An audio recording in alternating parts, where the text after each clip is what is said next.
Salam, mən Dengiyevsən. Arxeologiya və İslam silsiləsindən növbəti video proqramımıza xoş gəlmisiniz. Bugünkü proqramımızda Məkkədəki və həmçinin Petradakı Zəmzəm quyusu haqqında danışacağıq. Araşdırmalarımız nəticəsində bəlli oldu ki, İslamın bütün erkən məscidlərinin qibləsi Səudiyyə Ərəbistanındakı Məkkəyə yox, Yordaniyadakı Petra şəhərinə tərəf istiqamətlənmişdi. Bu mövzuda ətraflı məlumat əldə etmək istəyirsinizsə, Müqəddəs Şəhər adlı sənədli filmimizə baxa bilərsiniz. Eyni zamanda İlk İslam qiblələri kitabımıza da nəzər sala bilərsiniz. Həzrəti Muhammedin doğulduğu şəhər və ilk Kəbənin yerləşdiyi yer məhz Petra olmuşdu. Bu məsələni inkar etmək üçün saxtan Məkkəçilər Zəmzəm quyusunun indiki Məkkədə olması iddiasını qabartmağa çalışır. Sual yaranır. Petrada Zəmzəm adı ilə tanınan tarixi bir quyu olubmu? Əslində biz həmin yerlərin adını bilmirik. Çünki bu qeydlər bizə qədər gəlib çatmayıb. Amma biz o yerlərə gedə bilərik. Onlara baxa bilərik ki, görək onların var olan təsviri qədim yazılı qeydlərdəki təsvirlərlə uyğun gəlirmi? Zəmzəm suyu axtarışımıza başlamazdan əvvəl ilk növbədə qeyd etməliyik ki, Zəmzəm sözü Quranda keçmir. Əgər bu mövzu hər hansısa bir əhəmiyyət daşısaydı, gözləyərdik ki, Quran bunu qeyd etsin, yaxud heç olmasa ötəri şəkildə də ondan bəhs etsin. Amma Zəmzəm sözü Quranın heç bir ayəsində yoxdur. Hətta Quranda İbrahim, İsmail və Həcər haqqında danışanda da Zəmzəmdən söhbət açılmır. Buna görə də biz hədislərə və tarix kitablarına müraciət etməliyik. Bu hekayəni Buxarinin kitabındakı hədislərdə tapmaq mümkündür. Bu, İbn Abbas tərəfindən nəql edilən bir hədisdir və mən ondan qısa şəkildə danışacağam. İbrahimin ikinci oğlu doğulduqdan sonra o, İshaqı vəd edilmiş oğul elan etdi. Beləliklə, İbrahimin iki zövcəsi, yəni Sara və Həcər arasında narazılıq başladı. Onlar İbrahimə çox çətinliklər yaratdı. Ona görə də İbrahim Həcəri və övladları olan İsmailı özü ilə götürüb səhralıq bir vadiyə apardı. Buxarinin dediyinə görə Həcər hələ də oğlunu əmizdirirdi. İbrahim onları bir təpəyə gətirdi. Bu, vadidə yerləşən kiçik bir təpə idi.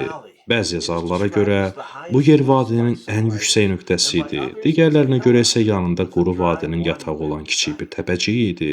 Yağış yağanda su həmin təpənin yanından axardı. Amma o vaxt vadidə su yox idi və İbrahim onları orada tərk etdi. Buxari və digər hədis toplayıcıları böyük bir diqqətlə bizə bildirirlər ki, bu hadisə gələcəkdə Kəbənin tikiləcəyi yerdə baş vermişdi. İbrahim onları həmin yerin yaxınlığında oturtdu və onlara dəridən bir tuluqda xurma, həmçinin az miqdarda su olan kiçik bir su qabı verdi. Sonra isə oradan uzaqlaşmağa başladı. İsmailin anası Həcər onun ardınca gedərək dedi, "Ey İbrahim, hara gedirsən? Bizi bu vadidə insanların olmadığı bir məkanda tərkim edirsən." Lakin İbrahim arxaya baxmadı. Həcər soruşdu, "Bunu sənə Allah mı əmr etdi?" İbrahim dedi, "Bəli." Həcər dedi, "Onda Allah bizi başsız buraxmaz." İbrahim yoluna davam etdi və Səniyyə adlanan dar keçidə çatdı. Bu, dönərək göz önündən itə biləcəyi bir yolun başlanğıcı idi. O, həmin nöqtəyə çatanda, dərəyə dönüb içəri girəndə artıq onlar onu görə bilmirdi. İbrahim məhz o anda arxaya dönüb onlar üçün dua etdi. Bu səhnənin baş vermə məkanı Petra şəhəri ilə tam uyğun gəlir. O, Səfadan başlayıb Mərvə istiqamətinə vadini keçərkən, hansı ki bugün orada sütunlu küçə yerləşir. Orada sağa dönərək Əl-Xəzinə tikilisinə tərəf enirsən. Sonra isə o dar keçidə Səniyyəyə doğru dönürsən ki, bu da şəhərdən çıxan dərəyə sarı aparır. Nəhayət Həcərin suyu tükəndi və o artıq İsmailı əmizdirə bilmədi. Uşaq aclıqdan ağlamağa başladı. Beləliklə Həcər onu orada qoydu və ən yaxın dağa Səfa dağına qalxdı. O bu dağın üzərinə çıxaraq ətrafa baxdı ki, bəlkə kimisə görsün, amma ətrafda heç kim yox idi. Həcər Səfadan indi, amma uşaq hələ də ağlayırdı. Buna görə də o vadidən qaçaraq keçdi və Mərvə adlı dağa qalxdı. Lakin Mərvədən baxanda da heç kimi görə bilmədi. Həcər Səfa ilə Mərvə arasında bu qaçışı 7 dəfə təkrarladı. Muhammed Peyğəmbər bizə bildirir ki, zəvvarların həcc ziyarəti zamanı Səfa və Mərvə arasında səy etmələri məhz bu hadisədən qaynaqlanır. Bu ziyarət və bu ənənə Həzrəti Muhammeddən çox-çox əvvəl mövcud idi. Biz bunu Buxaridə və digər mənbələrdə oxuyuruq. Bu mərasim çox qədimdən həyata keçirilirdi. İndi isə Buxarinin hədisinə qayıdaq. Deyilir ki, bir mələk Həcərə səsləndi və ardıcı dabanı ilə torpağı eşdi. Bəzi hədis qeydlərində bildirilir ki, o qanadları ilə qazdı və həmin yerdən su çıxdı. Həcər suyun ətrafında bir haşiyə, yəni bənd düzəltdi və bu su Zəmzəm adlandırıldı. İllər sonra İbrahim və artıq böyüyüb boya başa çatmış oğlu olan İsmail həmin kiçik təpə üzərində bir qurbangah tikdi. Bu, vadidəki ilk ibadət evi, yəni Allahın evi oldu. Daha sonra Kəbə həmin yerin yaxınlığında inşa edildi. Bizə bildirilir ki, Allahın evi bir təpəcik üzərində tikilmişdi və yağış seli gələndə sular onun sağından və solundan axıb keçirdi. Beləcə, Allahın evi su altında qalmırdı. Düşərə məbədinin hələ inşa edilmədiyi vaxtı təsəvvür etmək üçün həmin məbədi oradan götürsək, baxın, siz rahat şəkildə Petradakı həmin təpəni və oradakı Kəbəni görə bilərsiniz. Həcər həmin vadidə yaşayırdı, ta ki, Cürhum qəbiləsindən olan bəzi insanlar həmin vadidə məskunlaşana qədər. Beləliklə, Həcər orada yaşayırdı və bu yeni qəbilə ora köçdü. Həcər onlara orada qalmağa icazə verdi. Lakin quyunun və suyun üzərindəki nəzarəti özündə saxladı. Bununla belə, o, başqa insanların yoldaşlığına görə sevinirdi. Buxari bizə bildirir ki, İsmail orada böyüdü və ərəb dilini Cürhum qəbiləsindən öyrəndi.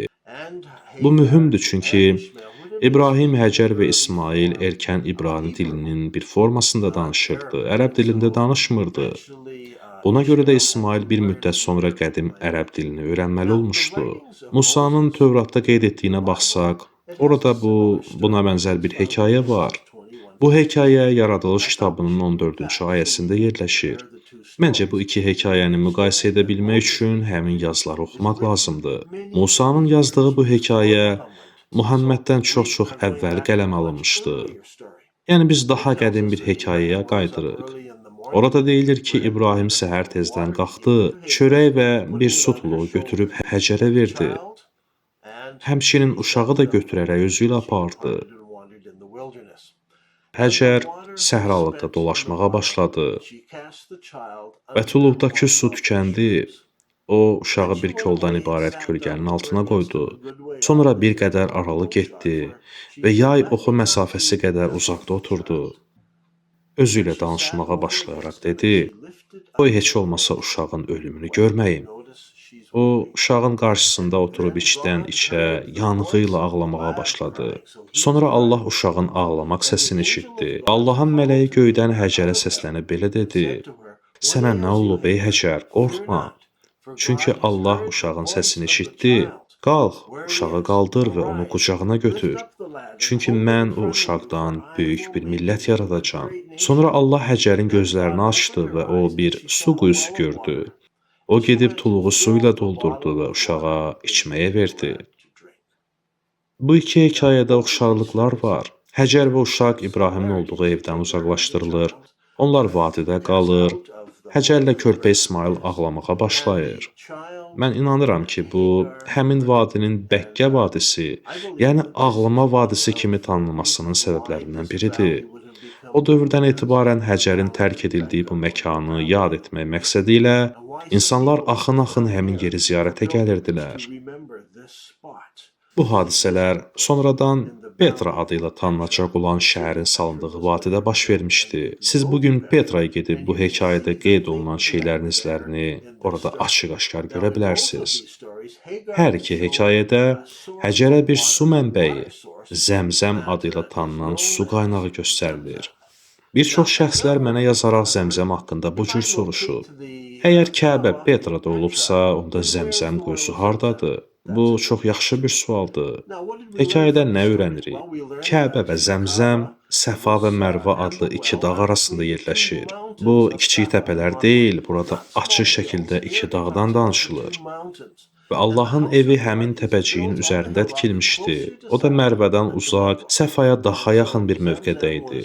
Buna görə də Zəmzəm də onun yaxınlığında idi. Hədislərə nəzər salsaq görərik ki, Zəmzəm quyusu bəzən qumla dolur və onu yenidən qazmaq lazım gəlirdi. Bu maraqlı bir məqamdır, çünki Buxari elə deyirdi ki, Zəmzəmə qalxan pillələr var idi.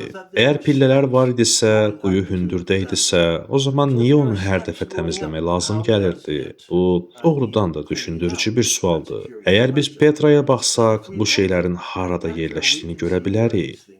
Budur Petranın xəritəsi. Səfa vadinin sol tərəfində yerləşən dağ idi.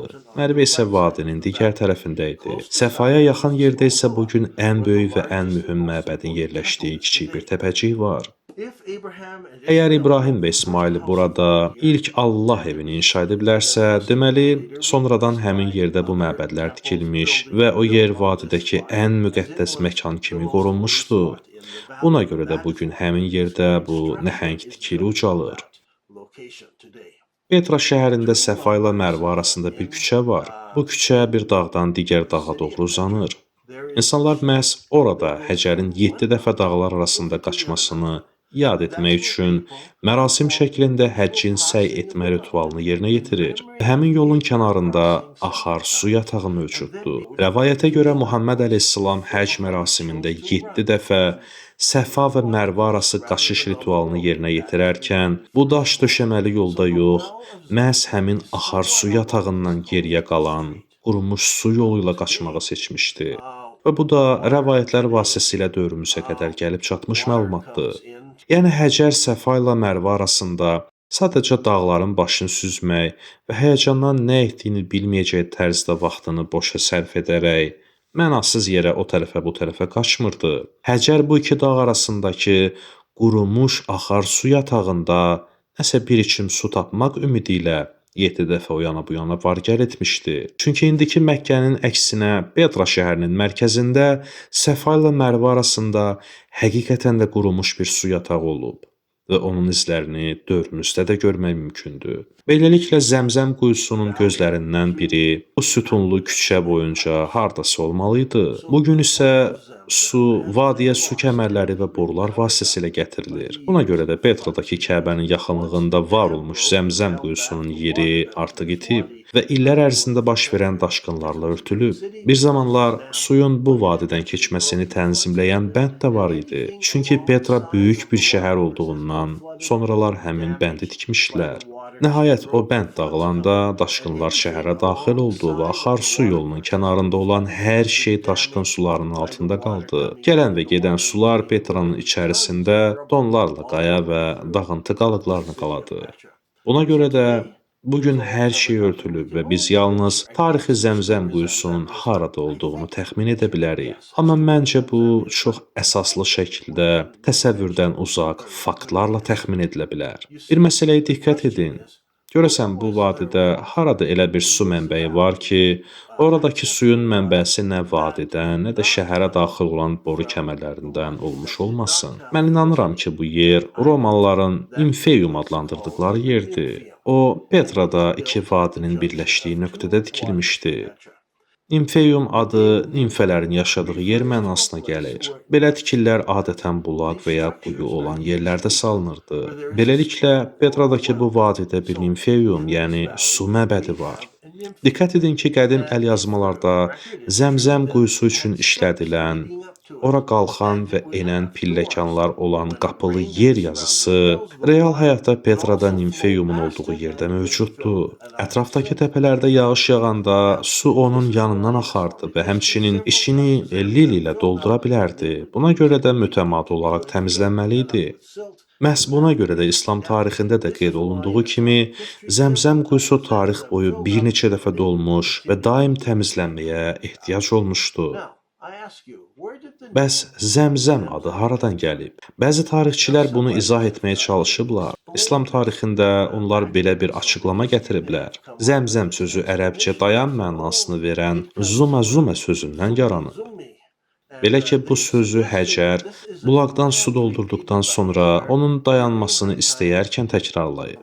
Verilən bu izah biraz qəribə səslənir, çünki bu ərəb sözüdür və Həcərin danışdığı dil deyil. O İbranicə danışırdı və İbrahim də İbranicənin erkən formasında danışırdı. Halbuki ərəb dili tamamilə fərqli bir dildir. Ərəb dilindəki söz isə dummidir, qalın d səsi və təşdidli iki qat m ilə dummi. Məkkəçilər iddia edir ki, güya dummi sonralar dönüb olub zəmzəm. Onların izahı problem yaradır, çünki səslər o qədər də oxşar deyil. Hətta bəzi ərəb ləhcələrini nəzərə alsaq belə, məncə bunun daha məntiqli bir izahı olmalıdır. Kompüterimdə məlumat bazası mövcuddur. Minlərlə kitab və məqalələrdən ibarətdir. Çoxu ərəbcədir. Bəziləri ingilis, fransız, alman və italyan dillərindədir. Mən həmin məlumat bazasına daxil olub axtarış apara bilirəm. Beləliklə qərara gəldim ki, bazada zım, yəni zəmzəm hərf birləşməsini axtarım. Tapdıqlarım sözün həqiqi mənasında məni heyrətə gətirdi. Bu çox maraqlıdır, çünki bu istinad Musanın yazılarında 1000 illərlə əvvəl yazılmış mətnlərdə keçir. Musa peyğəmbər bizə Zəmzumilər adlanan bir xalqdan bəhs edir. Zəmzumilər, yəni zəmzəmilər uzun boylu insanlar idi və səyir torpağında yaşayırdı.